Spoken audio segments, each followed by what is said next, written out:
Your body is designed to tell you when it needs things, what types of things it needs, how much of it needs. And what's happened is a lot of people have lost those signals because they've been forcing themselves into a diet culture pattern of what is healthy.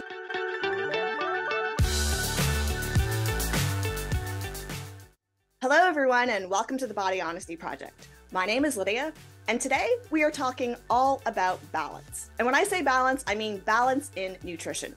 Joining me today, we have Chris in real life. Chris, welcome to the channel. Thanks for having me, Lydia. Chris, in case my viewers don't know a whole lot about you, can you please explain where you are, where to find you, and what you do? Yeah, I have a small growing channel on YouTube. They can find me at Chris in real life.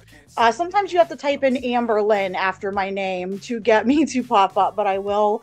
I do have a Twitter and a small Instagram, and I link those in my video descriptions. And mainly you can find me here on YouTube reacting to the girl world and the fat acceptance genre. That's great. Thanks for being on the channel. Okay, so this is the TikTok. I'm going to play the whole thing and then we're going to talk about it because it's only 37 seconds long.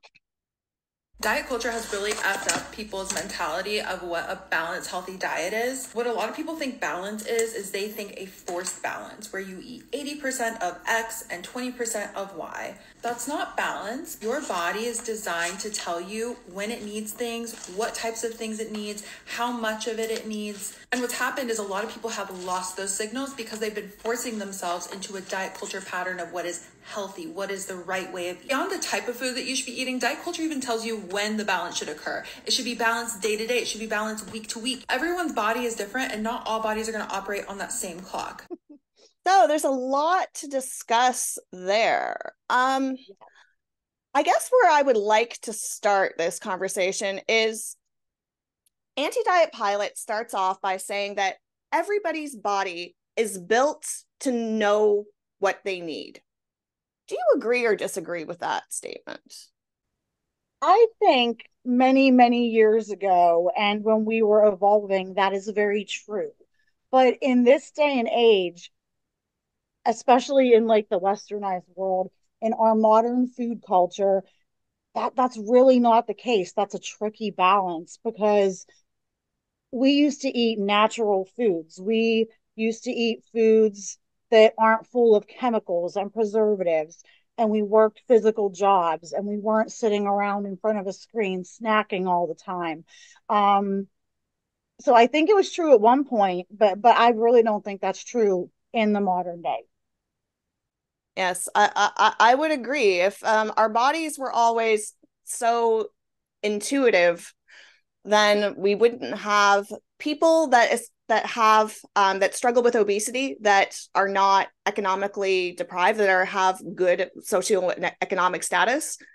If those people, especially that have access to absolutely everything, still make choices that do not nourish them correctly, I would say that their intuition is not exactly where it should be. Exactly, because all of the chemicals, all the added sugars and corn syrups and MSG and wheat gluten and just everything that's added to our food is not natural. Our bodies have still not evolved to know what to do with these things, and they override your hunger cues, your fullness cues.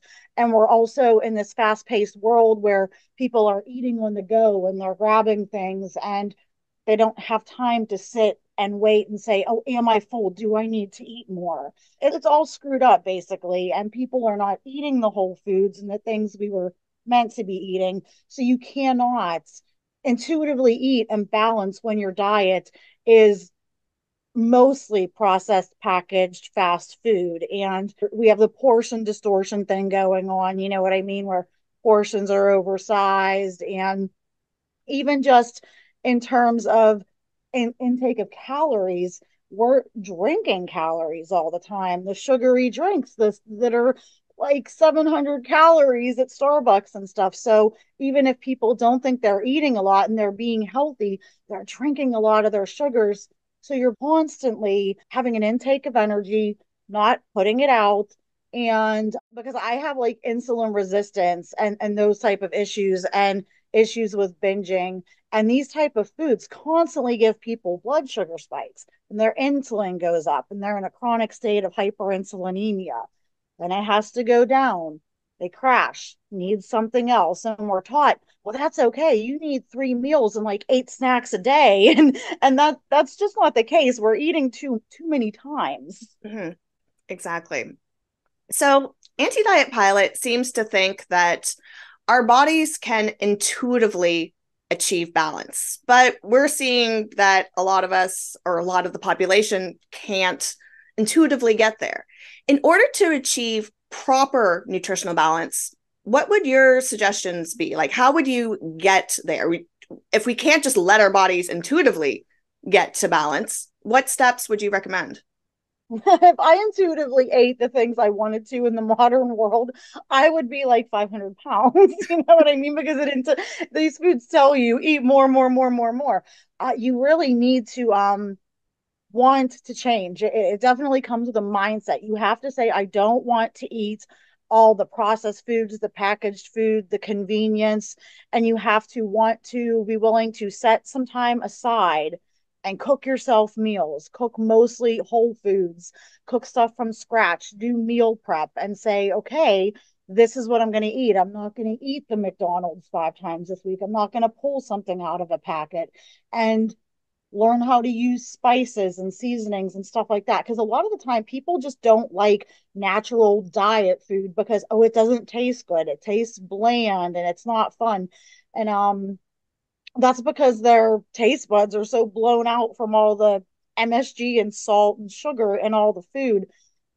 So I think what somebody really needs is they need to have a mindset to where, I know it's going to be more work to eat this way, but it's better for me in the long run. And it does take a little more effort than just opening up a package and popping it in the microwave and then going. And they also have to understand, I can't get over this mindset that a lot of people have that, oh, food, what we eat doesn't affect our health or anything like that, or our size, when it absolutely does. Your body is constantly regenerating itself. Your cells are recreating themselves and healing. And you literally are what you eat. The kind of food and energy you put into it is what you're going to get out of it. So people need to learn that they're not just eating for to achieve a size or to fulfill hunger, but it's also for health. It really does affect your overall health and well-being, as well as your mental well-being. Because I'll tell you, I'll be honest, people think that mental health and physical health aren't connected. Well, they very much are. I agree. And these foods, especially for people like I know, from having a disordered eating background, and especially one centered around binging issues, these foods, these processed foods, they make you want to binge. I know that Antidietpilot and all of these fat sympathizers, if you will, try to say, oh, we should be able to eat what we want. You can have balance, you can have this stuff. And some people can't. Some people can't have that. Some people don't have that off switch, or they just have that dopamine response to these foods where it's like, if I eat this, like if I eat a bite or two of a Rice Krispie treat, I'm going to eat the whole tray, no matter how much my good intentions are. So it's, Yep. she's very problematic because she pushes this mindset, and she's not looking at it from a bigger perspective. She's ignoring problematic mental health problems. Like, this is Yes, addiction. and This, yeah, and she you can't tell an alcoholic you can have just one drink because I can have just one drink. So it's yep. kind of like if I can have just one drink, why can't you have just one drink? Like, because Yes. that one drink is going to turn into the bottle and you're still trying to push me that way. That's kind of what it Yep. feels like. People saying, well, I can't have that because I will have the whole thing. And that person saying, well, I won't. Like, yeah, but I will. Yeah, exactly. And they think that like saying no to yourself, or only having one piece of cake or anything, or not eating the chips, that's deprivation, and that's restriction, and then that's going to trigger a restrictive eating disorder, and you're not going to be happy. And it's like, okay, well, you need to be able to have joy in your life from more than just food. And because you go on a deficit, being cutting out carbs or lowering calories, that for most people that's not going to trigger a Mhm. restrictive ED. And she seems to push that a lot. And I think it's very dangerous because if you look at her TikTok, she'll show herself eating pizza and stuff like that. But you also see her eating a lot of salads and a lot of packed lunches that she has measured out and cooked and put into a measured amount. You know, she's not just free eating at a buffet. And so she is actively practicing diet culture, if you Mhm. will, as she would call it. And she's not overweight. And I just want to say to a lot of these women, if being fat is so not bad and so healthy, why are you still, bringing small portions at lunch? Why are you eating a salad? Why aren't you just going and getting fat if it's so wonderful? I think it's evil for these thin women to encourage overweight and obese people, particularly women, to stay fat and get fatter when they themselves insist that they're just naturally this way, but they're not. If Yes. you look at the details, they're not. The I forget her name, the British one who eats the McDonald's. She drives me Oh, is it crazy. Laura or Yeah. Lauren? I know exactly who you're talking about. Like you obviously count calories, do some sort of restriction. You obviously do that. And even if you aren't counting calories, you are someone who has counted calories in the past and now Yeah, eyeballs them. And you know it, yeah, she's even if you're saying you don't, you totally do. yeah, she's a trainer and she clearly works out and she's Mhm. walks around in her little tank tops and stuff to show off her. I think it's very rude of someone like her who probably does eat McDonald's and stuff for fun or occasionally. I think it's wrong because you, like you said, in the background she's not eating that way 95% of the time. And I think it's especially as somebody in any type of health or fitness field, I feel like that's deplorable almost. It's evil. Her calorie comparisons are always so deceptive. And They she's eat are. this They or are. eat this, and it's like, first of all, the serving size is not correct, or you're not Mm-hmm. accounting for the protein, or like you're treating like you can't compare like a Subway cookie to a protein cookie that's like a meal replacement cookie. Like they're Yes.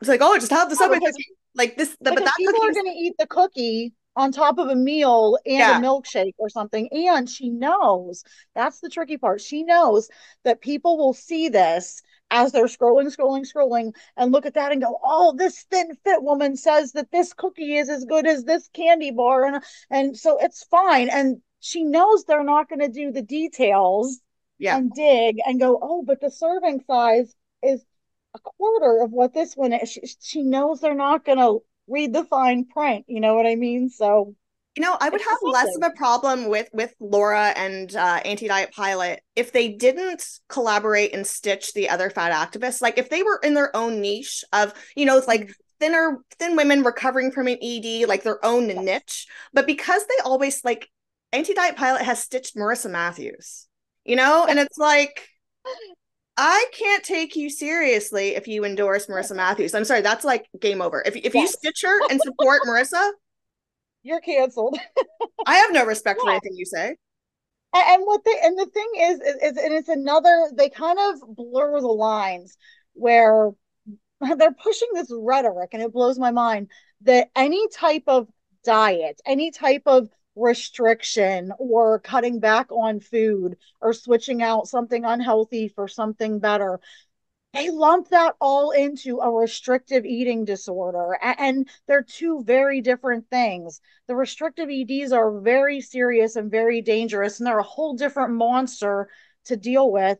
And kind of minimizing it and making people say, oh, well, you only had 5 pieces of pizza for lunch instead of the whole pizza. So that's restriction. And you're going to go into starvation mode and you're going to develop an ED.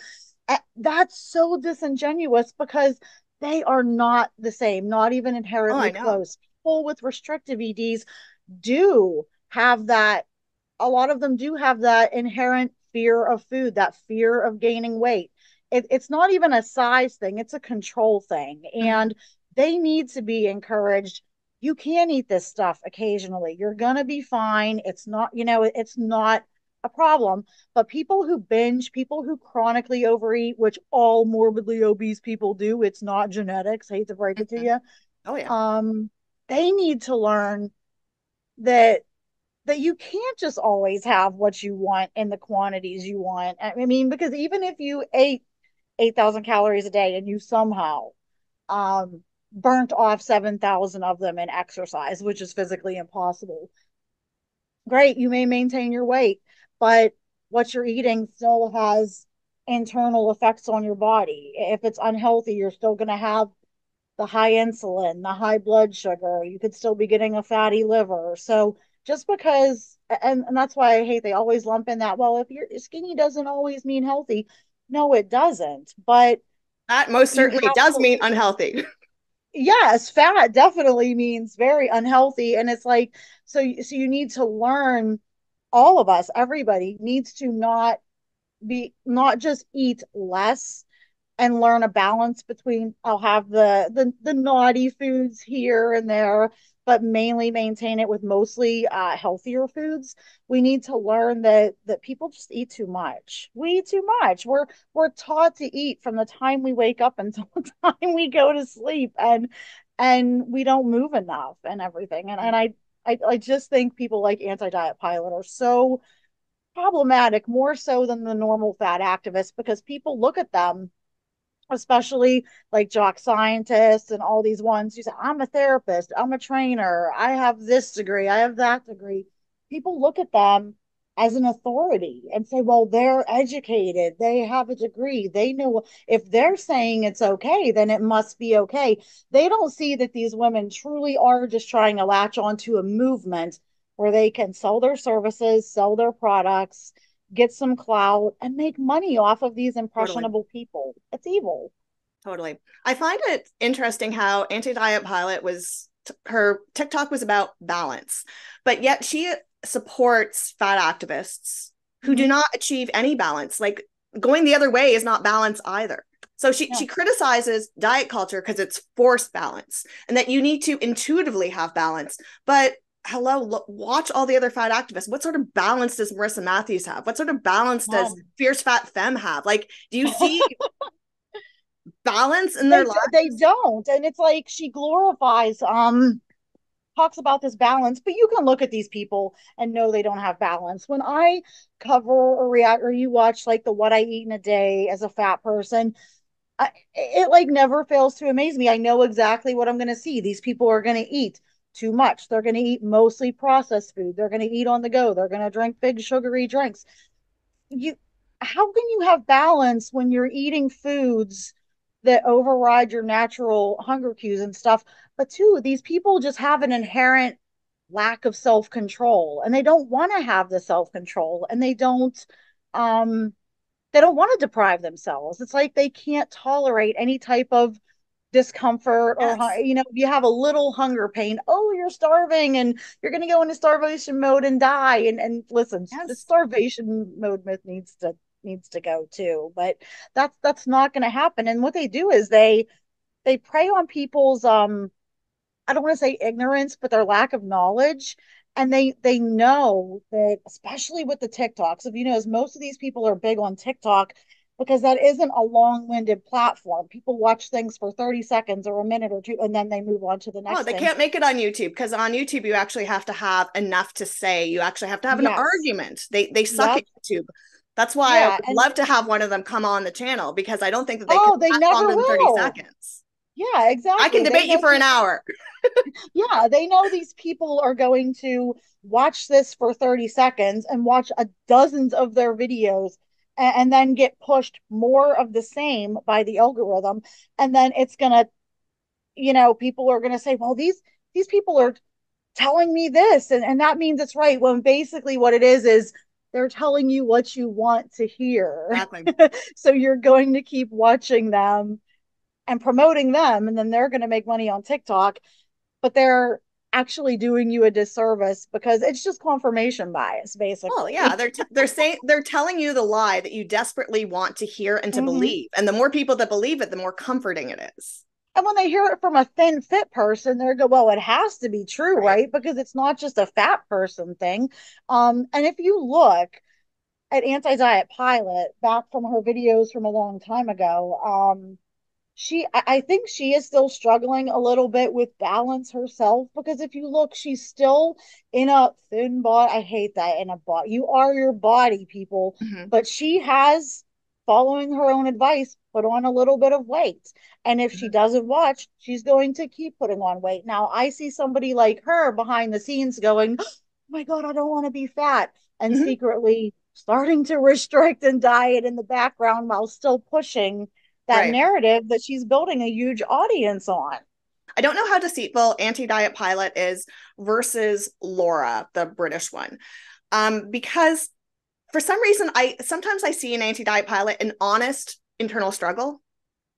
Like that she might be projecting, like she has over restricted in the past. I believe her. I believe that she has over restricted and she's had problems and she's figuring stuff out and she is spewing some misinformation, but there is a little bit more honesty, at least I can kind of see in her. Yeah. Whereas with Laura, I feel it's just pure effing evil. Like she knows her calories, she's not struggling.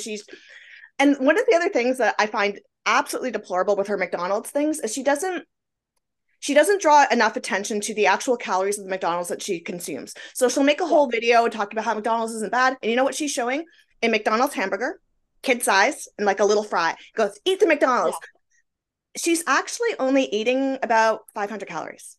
Because she doesn't show the exercise or that she's eaten nothing or something very healthy the rest of the day. Yeah, it's very deceptive. But when she eats her McDonald's, her hamburger and small fry, and her followers go and eat a double Big Mac and a super sized fry. Like Laura eats McDonald's.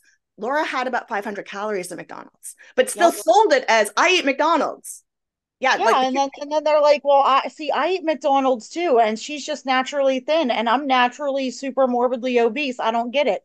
And it's just it's physiologically impossible. And yeah, I find the thin women, there's a couple other ones, I can't remember their names, that are very, very problematic. And I think that the thin ones pushing the narrative are the worst, especially the ones that will flat out say, eat whatever you want. You can eat as much as you want. There is no restriction is good. If you restrict at all, or if you aren't happy with your size at all, then you're not body positive and fat phobic and you hate your body.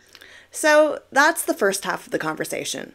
I hope you join us in a few days when I post the second half of the conversation, where we talk about influencers like the Jock Scientist and Fat Doctor UK and discuss, do they need to be held accountable for the misinformation that they spread because they come from a place of authority? And if you like videos like this, you're going to want to check out my collaborations and panels playlist, where I have all sorts of different collaborations with different YouTubers and guests. And also, be sure to check out Chris's channel over here, because you're not going to want to miss out on her great commentary. So, until next time, stay body positive, but also body honest.